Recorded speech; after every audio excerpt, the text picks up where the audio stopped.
Alright, straight to the point, not everyone has a good gaming PC, and some people don't even own one, but that's okay because not everyone can easily afford a PC, especially if you're young. Well, after watching this video, you'll be one step closer to getting your own PC. What's up guys, ProdiJay here, and today I'm going to teach you how to save up for a gaming PC.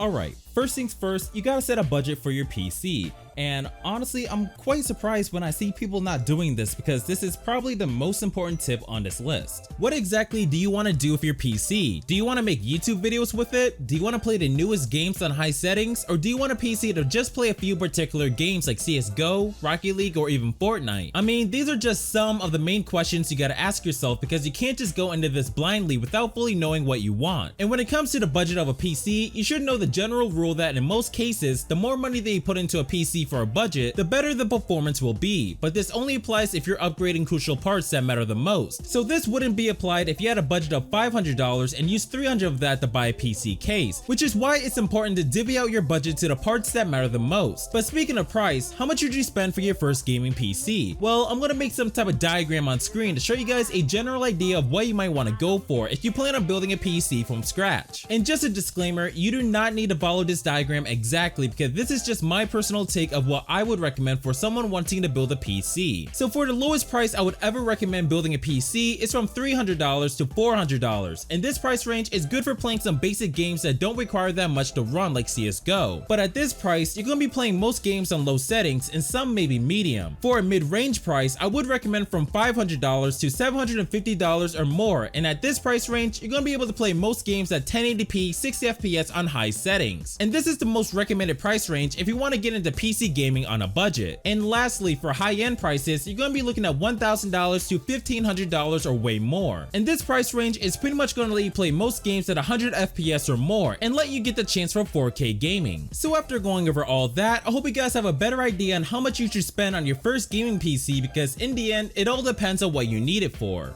But after deciding your budget, you gotta do some research. And when it comes to PC gaming, there's a multitude of things that you're gonna have to learn, like what does each part do in a PC? How much are you gonna spend? Are you gonna run an AMD or Intel build? And trust me, if you're new, there's a lot more questions that you're probably gonna have to research. But don't let this learning curve scare you because the thing about PC gaming is that it gets easier the more you learn. And I know there's gonna be people who pretty much hate the idea of research, but how do you expect to get into something without doing any bit of researching? Also, another thing, when it comes to PC gaming and such, you do not need to have the same PC specs or equipment as your favorite YouTubers or streamers, because the most important part when it comes to that stuff is if it suits you. So with that out of the way, I want to help you guys with your research. In the description, I'm going to be leaving links to different stuff like what does each part do in a PC, how to build a PC, what parts would be a better suit for you, and more. But keep in mind, you should not just take one person's word for granted, not even mine. So although I will be leaving links to a lot of different info, you gotta make sure you research on your own a bit. And trust me, I get many messages every day from people asking about PC stuff like how to build a PC and such when there are tons of videos and articles online that teach you step by step on how to do it. So make sure you don't slack on research when you know you have the internet at your disposal, and honestly with the internet you don't really have an excuse to not look up certain information. And before I move on to the next tip, if you guys can, make sure you drop a like as I do love making these tech videos on my channel, and make sure you subscribe with notifications because according to YouTube analytics, only a small percentage of people that watch my videos are actually subscribed. So if you like seeing videos like this one, consider subscribing as we're almost at 30,000 subscribers and I want to try and hit 100k by the end of the year. Next, this is mostly going to apply to the younger audience, and that's convincing your parents to get a PC. Now of course, everyone's going to have their own different situations regarding their parents, as some parents don't want their kids saving for PCs, whether they think it will make your school grades drop or if you'll get more lazy or whatever, which is why you got to be smart when it comes to asking your parents for financial support. And there are many ways to convince your parents to help you get a PC. One is by making deals. For example, you could offer to do extra stuff around the house, and in exchange, your parents could maybe get you one of the cheap parts in the PC, or just give you some money to save. Another way is to tell them your passion for what you want. Now when I say this, you don't want to annoy your parents about it a lot, otherwise they'll probably won't consider it. But if you follow the last tip on researching a lot on PCs and show them that you're quite knowledgeable on the topic, then this would help persuade them even more. And it would be helpful if you told them the benefits of PC gaming, like how it's easier to get games cheaper and get some free deals, or even how if you built a good budget PC, you wouldn't have to upgrade it for a long time. So this tip is going to vary results for different people because, as I said before, everyone is going to have their own different situations regarding their parents. So make sure you follow my last tip on researching, as this would be beneficial to show your parents how much you know. Moving on, you're going to need to make some money through some jobs, which of course, if you're too young to get like a legal type job, then of course there are other ways to make money. For example, doing jobs for neighbors, and this can vary from dog sitting, maybe help your neighbors move some stuff, mowing grass or shoveling snow depending on the time and year you're watching this, and way more. You could even make money by selling your skill set online, like selling graphic design work on Twitter. Another way to make money is by selling stuff you don't really need, like old games, equipment, and more. For example, I actually sold my original Elgato to my neighbor and was able to make some money from that. And when selling your old stuff, you could sell to your friends or possibly sell online like eBay, Craigslist, or the Facebook Marketplace. But of course, if you go this route, make sure you get parent supervision. And just to make this tip shorter, I'm going to leave some links down below to different videos and articles on how to make money as a teenager. And my friend Moz actually made some videos on this topic, which I would definitely recommend that you go check those videos out, as he does a good job on explaining ways on how to make money. And finally, when it comes to saving money on a PC, you might want to consider getting budget alternatives or by using used hardware. For example, suppose you wanted to get some cool RGB case that costs a fair amount. Well, if you wanted to save money, you could opt for a cheaper PC case that would cost substantially less. And you can do this for the other parts in a PC as well, but I wouldn't recommend cheaping out on the power supply, because if that breaks, then you're gonna be out of luck. And when it comes to using used hardware, if you already have a computer, you can save a lot of money by reusing the parts for your new PC. And if you're really running on a budget, some people actually buy a cheap desktop PC and buy a decent graphics card to put into it so they can have a PC to use for the time being. The next best thing is to buy used parts rather than pay the extra money for parts that are brand new. But you have to be careful though, since used hardware doesn't come with warranties and there's always a chance that a part was roughed up a bit before it wound up in your hands. So when it comes to buying used hardware, make sure you check out the seller notes on if it works perfectly fine or if there's some cosmetic damage. But after going over all that, that'll be the end of my 5 tips on how to save up money for a gaming PC. And hopefully some of these tips will give you a better idea on how to save money, especially if you're young. And I'll be sure to link down below different videos and sites to give more help for each tip. But I think that's gonna wrap it up, and I hope you guys enjoyed the video. If so, drop a like and subscribe for more quality content like this, because I do love making videos like this one. Also, if you guys can, comment down below any personal tips on how to save money for a PC, as this would help others in the comments. Still leave your comments down below, as I do want to hear what you guys have to say, and because I do love responding to everyone's comments. But anyways guys, thanks for watching, and be sure to have notifications on so you won't miss any of my videos.